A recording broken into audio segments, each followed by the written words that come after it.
Notre reporter Mathias Inbar a pu exceptionnellement filmer cette nuit l'armée israélienne, l'unité de l'armée israélienne qui opère dans la zone démilitarisée, tout près de la frontière. Regardez. La nuit a été particulièrement courte pour les soldats de l'unité 890, les parachutistes de l'armée israélienne.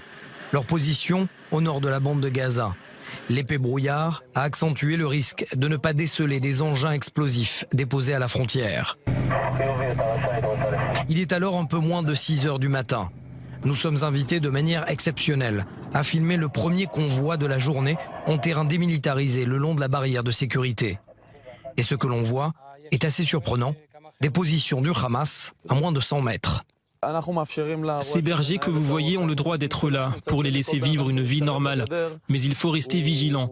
Toute personne qui s'approche de la barrière est une menace potentielle. C'est arrivé des dizaines de fois. On m'a déjà déposé le cadavre d'un chien qui était piégé. L'ennemi est toujours inventif pour s'en prendre à nos forces. Engagés sur cette zone démilitarisée, nous retrouvons les uns après les autres les véhicules militaires que nous avons rencontrés quelques minutes plus tôt. Certains longent la barrière, d'autres prennent de la hauteur. Face à eux, les premières maisons de Jabalia et surtout Shadjaïa.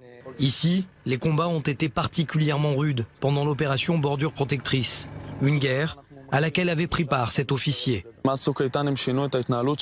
Depuis la dernière guerre, le Hamas a changé sa doctrine militaire. Ils se sont réorganisés en armée régulière. Ils font des rondes. Ils sécurisent les chemins le long de la barrière. Ils essayent de nous aveugler avec des rayons laser, des lampes torches. Je peux beaucoup plus les voir que je ne le pouvais le faire dans le passé. L'exemple le plus marquant selon lequel le Hamas se prépare à une nouvelle guerre, ce point d'observation situé à moins de 100 mètres de la frontière, a été créé après l'opération Bordure Protectrice. Nous nous protégeons donc des éventuels tirs de snipers, car le danger est visible à l'œil nu. Ici, 2 militaires armés du Hamas patrouillent le long de la frontière et prennent position dans leur tour d'observation. Ce ne sont pas des civils, ce sont des militaires du Hamas.